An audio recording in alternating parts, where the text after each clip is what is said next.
Hello friends, आज के आमशी दिए ট্যাংরার টক হবে। আমশি দিয়ে কুমড়ো দিয়ে ট্যাংরার টক। তাই কড়াইটা গরম বসিয়ে দিয়েছি।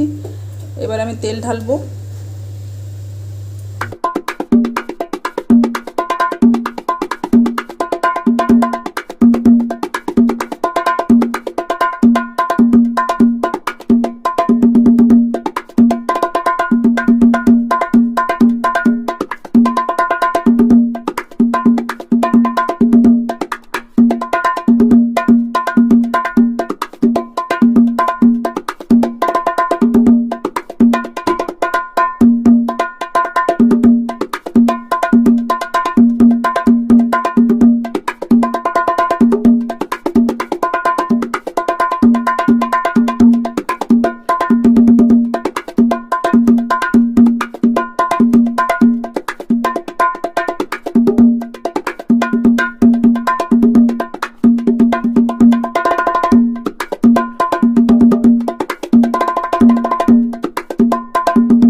মেলে নিচ্ছি।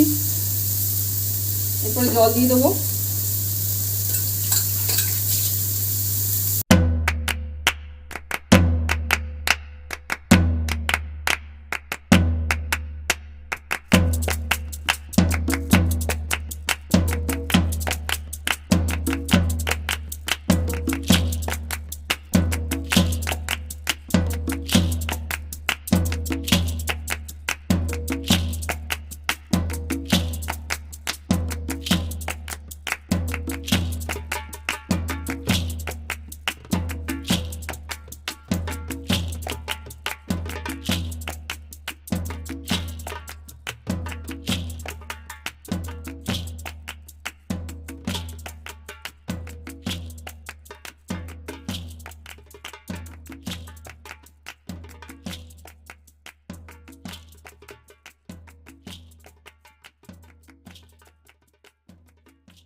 একদম হয়ে গেছে। এবার আমি একটা বাতাসা দিয়ে দেবো, কারণ আমসগুলো বেশ ভালোই টক। আর নুনটাও আমি দেখে নিয়েছি, তার জন্য আর নুন আর দেবো না, ঠিক আছে নুন। আর ওই জন্য একটা মিষ্টি দিয়ে দিলাম, হেভি টক, তার জন্য একটুখানি এত টক। কুমড়ো আছে তাও টক। যাই হোক, পুরো রেডি হয়ে গেছে। এবার আমি নামাবো। কেউ লাস্টে সর্ষের তেল দেয়, আর সর্ষে বাটা তো দেয়, কেউ ডাল বাটা দেয়, কেউ সর্ষে বাটা দেয়, কেউ লাস্টে সর্ষের তেল দেয়। কিন্তু আমার হাজব্যান্ড আবার ওই কাঁচা সর্ষের তেলে গন্ধ মানে শুকতে পারে না, খেতে পারে না, ওই জন্য দিলাম না। আপনারা যারা যারা বাড়িতে করে খাবেন তাহলে কাঁচা একটু সর্ষের তেলও দিতে পারেন, সর্ষে বাটাও দিতে পারেন, বা মুসুর ডাল বাটাও দিতে পারেন। আমি একদম হালকা একটা ঝোল করেছি, এতে আমি কোনো মশলাই দিইনি।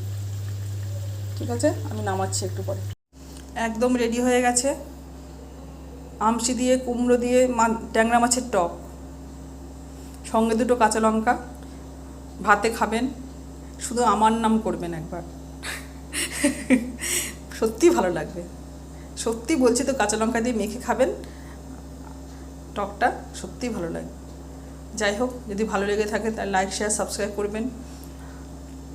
আর যদি ভালো আরও লেগে থাকে তাহলে বাড়িতে করে অবশ্যই খাবেন, একবার খাবেন। কোনো সর্ষে বাটা দিতে হবে না, কোনো কিছু মশলা না, শুধু আমশির ঝোল, কুমড়ো দিয়ে মাছের আমশির ঝোল, ব্যাস। এইটাই খাবেন, আর কিছু করতে হবে না। গরমে ভালোও লাগবে, রুচিটাও ফিরবে, ভালো লাগবে খেতে। ঠিক আছে বন্ধুরা, tata, bye bye, see you. ভালো থাকবেন, খুব খুব সুস্থ থাকবেন।